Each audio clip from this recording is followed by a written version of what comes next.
కూటమి ప్రభుత్వం అధికారం చేపట్టిన తర్వాత ఏపీ ఫైబర్ నెట్ మూసివేత దిశగా వేగంగా అడుగులు వేస్తోంది.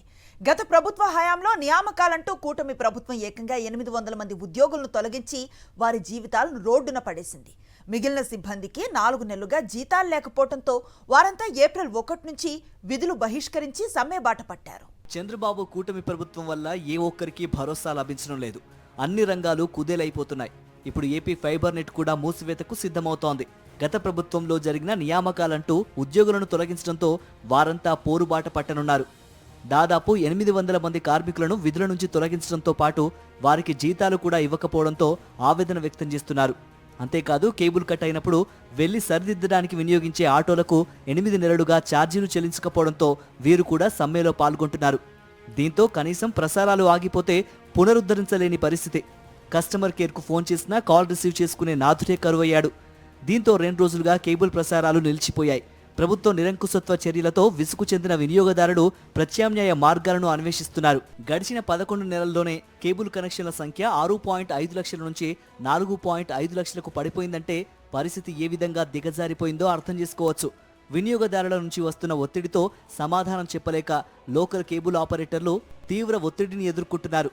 కూటమి ప్రభుత్వం పగ్గాలు చేపట్టిన వెంటనే ఫైబర్ నెట్ ప్రధాన కార్యాలయాన్ని సుమారు 3 నెలల పాటు సీజ్ చేశారు. 10 నెలల్లోనే 3 ఎండీలు మారారు. ఈ పరిస్థితుల్లో ఫైబర్ నెట్ మూసివేత దిశగా ప్రభుత్వం అడుగులు వేస్తోందంటూ తీవ్ర ఆరోపణలు చేసి మరీ చైర్మన్ జీవీ రెడ్డి రాజీనామా చేశారు. గత ప్రభుత్వ హయాంలో టెరా స్టాఫ్లో పనిచేసిన వారందరినీ ఉద్యోగంలోకి తీసుకుంది. కానీ కూటమి ప్రభుత్వం వచ్చాక ఎటువంటి ముందస్తు ఏర్పాట్లు లేకుండా గత ప్రభుత్వం నియామకాలంటూ 800 మందికి పైగా ఉద్యోగులను తొలగించింది. సెటప్ బాక్స్ పాడైపోతే కొత్త బాక్సులు ఇవ్వకపోవడం, ప్రసారాలు ఆగిపోతే పునరుద్ధరించకపోతూ ఉండడంతో వినియోగదారులు ఫైబర్ నెట్ సేవలకు దండం పెట్టి ప్రైవేటు సంస్థల కనెక్షన్లకు తరలిపోతున్నారు. దీంతో తమ ఉపాధి దెబ్బతింటోందని ఆపరేటర్లు లబోదిబోమంటున్నారు. ప్రభుత్వ విధానాలకు వ్యతిరేకంగా రాష్ట్ర వ్యాప్తంగా ఉన్న ఫైబర్ నెట్ ఆపరేటర్లు విజయవాడ ధర్నా చౌక్లో 2 రోజుల పాటు ధర్నా చేయాలని తీర్మానించుకున్నారు. తక్షణం సర్వీసులను పునరుద్ధరించడంతో పాటు కొత్త సెటప్ బాక్సులు అందించడం, ఈఎంఐ ఛార్జీలను తొలగించాలన్న ప్రధాన డిమాండ్లతో ఆపరేటర్లు ధర్నా చేస్తున్నారు.